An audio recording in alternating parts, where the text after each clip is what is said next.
एकादशी माता की जय। आज आषाढ़ मास के कृष्ण पक्ष की योगिनी एकादशी है। इसको समस्त पापक्षयी एकादशी कहा जाता है। इसका अनुष्ठान करने से बड़े से बड़े पाप रोग आदि शमन होते हैं, भगवान की कृपा की प्राप्ति होती है।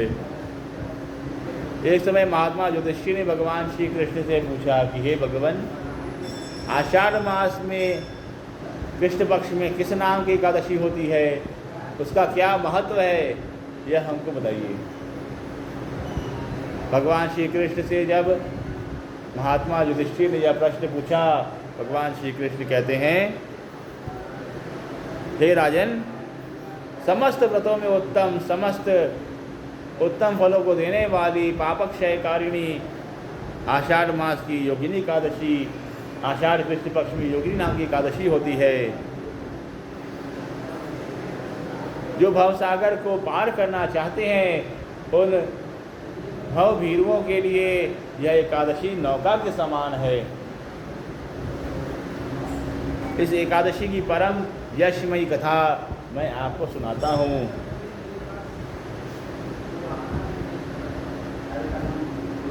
अलका नगरी में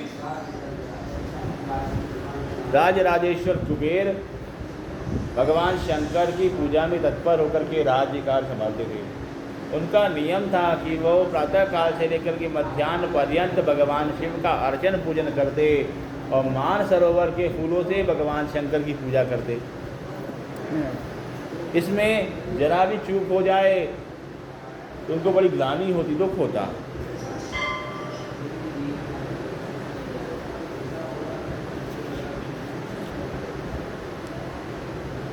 उन्होंने मान सरोवर से फूल लाने के लिए एक हेममाली नाम के यक्ष को नियुक्त कर रखा था। वह नित्य प्रातःकाल जाकर के मान सरोवर से फूल लेकर के आता, भगवान शंकर की पूजा के लिए महात्मा कुबेर को अर्पित करता।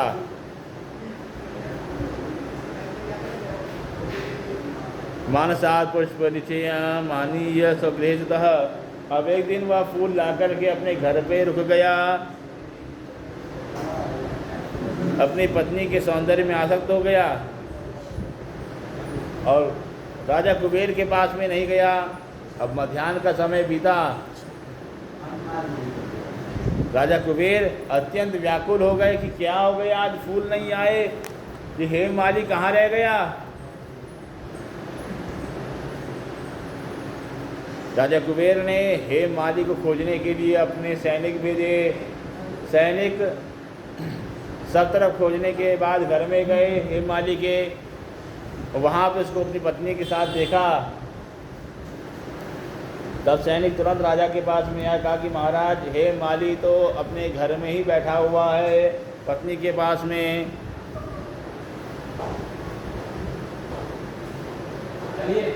कुबेर कहते हैं, आपाप दुष्ट दुर्वृत्त कृतवान देव हेणाम अष्टादश कुष्ठ चित्तो युक्त कांतया दया। हेममाली को बांध करके राजा के आदेश पर सैनिक राजा कुबेर के पास ले गए। राजा कुबेर ने शाप दे दिया कि तुमको इतना पत्नी का प्रेम हो गया कि तुम राजा की अवहेलना कर रहे हो।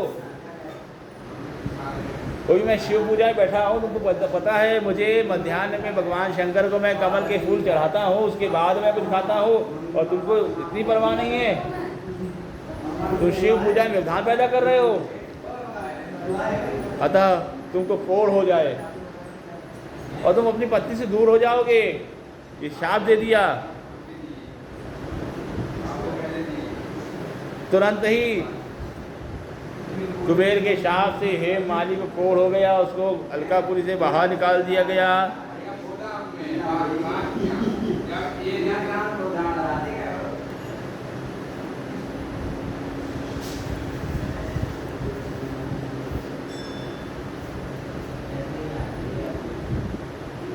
अब हेममाली जो है राज से निकल करके कोढ़ से पीड़ित होता हुआ, दुर्गंध से व्याप्त एक स्थान से दूसरे स्थान पे भ्रमण करता रहा। एक दिन हिमालय के पहाड़ियों पे उसको ऋषि श्रेष्ठ मार्कंडेय का दर्शन हुआ।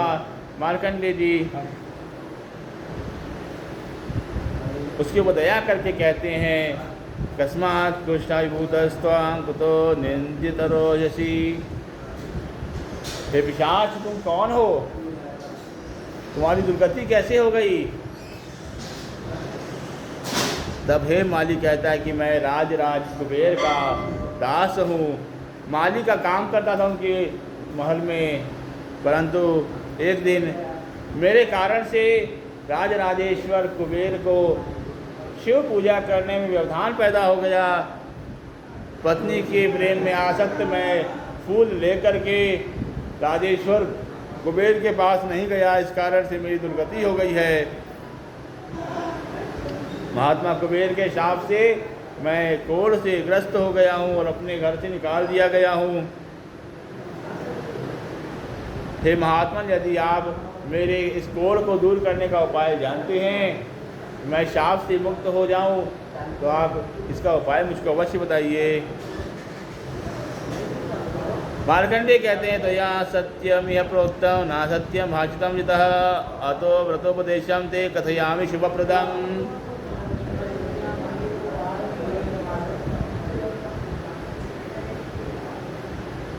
मार्कंडेय कहते हैं कि हे यक्ष, तुमने मुझको सत्य कहा है और सत्य से बड़ा कोई धर्म नहीं है, अतः सत्य पालन करने के कारण से मैं तुम पे प्रसन्न हूँ। मैं तुमको वह उपाय बताता हूँ, उसे करने से तुम्हारा एक कोढ़ और शाप दूर हो जाएगा। तुम वापस अपनी नगरी अलका जा पाओगे। तुम आषाढ़ मास में कृष्ण पक्ष में योगिनी नाम की एकादशी का व्रत करो। इस व्रत के पुण्य प्रभाव से तुम कोढ़ से मुक्त हो जाओगे। मार्कंडेय ऋषि के उपदेश में हे माली ने आषाढ़ कृष्ण पक्ष एकादशी का व्रत किया, योगिनी एकादशी का व्रत किया। इसके प्रभाव से वह समस्त पातकों से, कोढ़ आदि से मुक्त होकर के पूर्व से भी अधिक सुंदर हो गया।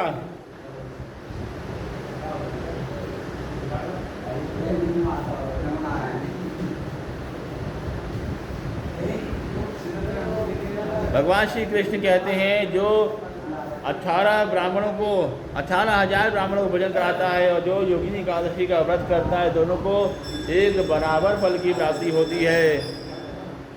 ये महापापों को शमन करने वाली, अत्यंत पुण्य को देने वाली योगिनी एकादशी है। पठनात्, इसका अध्ययन करने से, चिंतन करने से, पाठ करने से, श्रवण करने से अश्वमेध आदि उत्तम यज्ञों का फल प्राप्त होता है, इसमें कोई संशय नहीं है। इस प्रकार से योगिनी एकादशी कथा हुई। अब आगे और कथाएं हैं वो कल में होंगी।